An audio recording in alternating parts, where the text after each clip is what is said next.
মায়ার নবী এতিম, পথের ভিতরে কাঁটা দিয়া রাস্তা আটকায় দেয়। নবীর আদরে চাচা আবু তালেব কওমের লোকেরা গিয়া বিচার দিল, হে আবু তালেব, তোমার ভাতিজারে সাবধান করো, বেশি কথা বলে, আমাদের ধর্মের বিরুদ্ধে কথা কয়।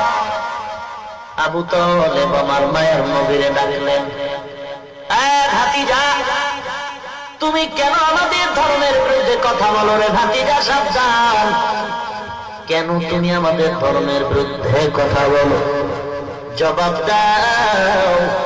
মায়ার নবী চুপ হয়ে দাঁড়িয়ে কান্না শুরু করলেন। আবু তালেব বলে, রে ভাতিজা, জবাব দাও, কেন কাঁদো?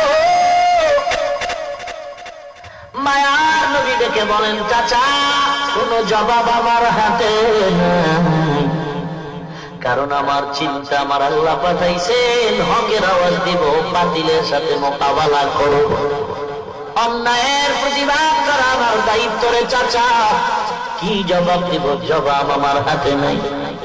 আবু তালিব বলে, রে ভাতিজা, যাও যাও, আমি আবু তালিব চালে সুরে দিলাম, তোমার কাজ তুমি চালাও, একটা ফুলের টোকা তোমার শরীরে আমি আবু তালেব বেঁচে থাকতে লাগতে দিব না।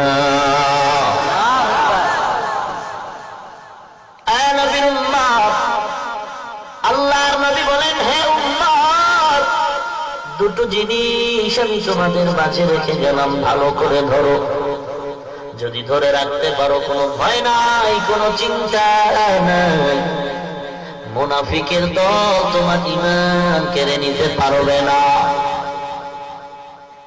এক নাম্বার, দুই নাম্বার, দুটো জিনিস ভালো করে খেয়াল করেন। মায়ার নবীর হাদিস পড়েছে খুতবায়, আবার পড়ি, খেয়াল করবেন। قال رسول الله صلى الله عليه وسلم تركت فيكم أمرين لن تضلوا ما تمسكتم بهما كتاب الله وسنة رسوله। দুটো জিনিস রেখে গেলাম, ধরে নাও, কোনো ভয় নাই। নৌকা চলে নদীর মাঝে, হঠাৎ যদি ডুবে যায়, স্টিমার ডুবে যায়, নদীর মাঝে যদি তুমি নৌকা হারিয়ে ফেলো, বিপদমুখী হও, এমন কঠিন মুহূর্ত, এমন কান্না শুরু হয়ে যায়, ওই সময় যদি একটা কলা গাছ তার হাতের মধ্যে দেওয়া হয়, বান্দার কলিজা বড় হয়ে যায় খুশির কারণে। এই কলা গাছ দিয়ে আমি আস্তে আস্তে করে হলেও তো কিনারায় যেতে পারবো। এ নবীর উম্মত, কলা গাছ আমার আসল কিছু না, আমি কিনারায় যাওয়ার একটা মাধ্যম। পীর আমার আসল না, পীর ধরলাম জান্নাতের পথ চিনার একটা মাধ্যম। মাযহাব আমার আসল না, মাযহাব মানি কেন বলে আমি মূর্খ, আমার ইলম নাই, আমল নাই, অতএব আমি বড় বিচক্ষণতার জ্ঞানও আমার নাই, আমি পেশ বুঝি না, জান্নাতের সহজ পথ চিনার জন্য একটু মাযহাব অনুসরণ করি।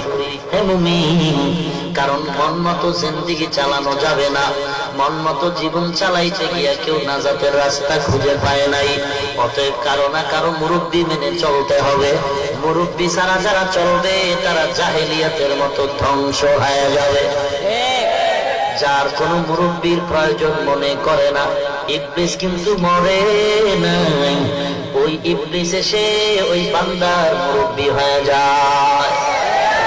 ইবলিস সিনার ভিতরে ঢুকে রগে রগে দৌড়ায়, দৌড়ায় দৌড়ায় ধোঁকা দেয়, আমি বড় আলেম, আমি বড় মুফতি সাহেব, আমি বড় মুহাদ্দিস সাহেব, আমি তো বড় কিছু জানি, আমার কত বড় টাইটেল, আমার মতো বক্তা কেউ নাই, আমার মতো আলেম কেউ নাই, আমার মতো মুহাদ্দিস কেউ নাই, সব দিক দিয়ে তাকায় দেখি আমি সবার বড়, আমি সবার বড়। এরে পাগলা, বড় যে বড় আছে তুমি জানো না, وفوق كل ذي علم عليم। আল্লাহ কোরআনে বলেন, বড়র বড় আছে, বড়র দাদায় ডেকে বলে, নাতি একটু দেখ আমার বয়সের সীমানাটা কত। নাতি বলে, দাদা কি পাগল হয়ে গেছে, স্ক্রু ঢিল হয়ে গেল নাকি? আমার বাবার হায়াত আমি জানি না, দাদা তোমার হায়াত কেমনে জানবো? নাতি ডায়েরি খোল, ডায়েরি তালাশ করলে তুই আমার হায়াতের সীমানা পাবি। ডায়েরি খুলে নাতি হিসাব করে বের করলো। দাদা তুমি বড্ড খুশি হয়ে যাইবা শুনলে। বয়স কত হে নাতি আমার?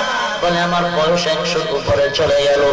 দাদাই বড্ড খুশি হয়ে বলে, তাহলে জমিনের মধ্যে তো আমার থেকে বড় কেউ নাই, আমি তো বিশ্ব বরেণ্য আশিক রাসূল সুফি সম্রাট, তাহলে আমার মতো আর বড় আছে গেলে?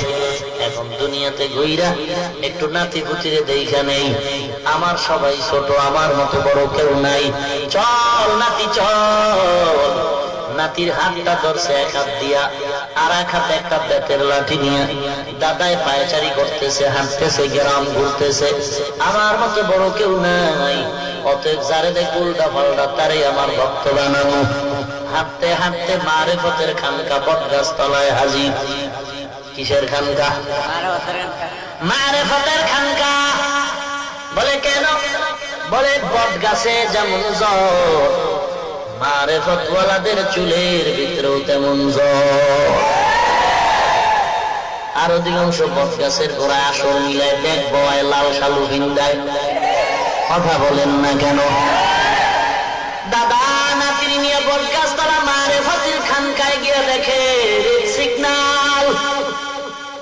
দেখছেন রেড সিগন্যাল মানে কালো, লাল লাল বড় খারাপ, লাল সিগন্যাল বড় খারাপ। রাসূল বলে, যার বাড়ি লাল কাপড়ের নিশান থাকবে জাহান্নামের আলামত। বুঝো পাবলিকের গোষ্ঠী, বুঝো। বন্ধদেরকে যেদিন বলবে তোরা কেন এদের ধোঁকা দিছো, বন্ধরা বলবে, রে আল্লাহ আমি তো নিষেধ করছিলাম। তার মানে কেমনে করছো? লাল কাপড় দিয়া বলছিলাম আসবি না, রেড সিগন্যাল। এই যে আমি লাল কালারের রুমাল পরি, একশ লাল রঙের রুমাল পরাও পুরুষের জন্য নিষেধ। লালের সাথে সাদা মিক্স আছে, এজন্য কোনো নিষেধ নাই। অতএব লাল লাল একশ লাল নিরেট লাল ব্যবহার করা নিষেধ। হে মুমিন, লাল দুনিয়াওয়ালাদের জন্য সিগন্যাল ভয়ানক। লাশের গাড়ির বহরে লাল পতাকা। কথা বলেন না কেন? লাল পতাকা দেখলেই মানুষ ভয় পায়, ওখানে গেলে বিপদ। বিপদ একজন আর হইছে জন্য লাল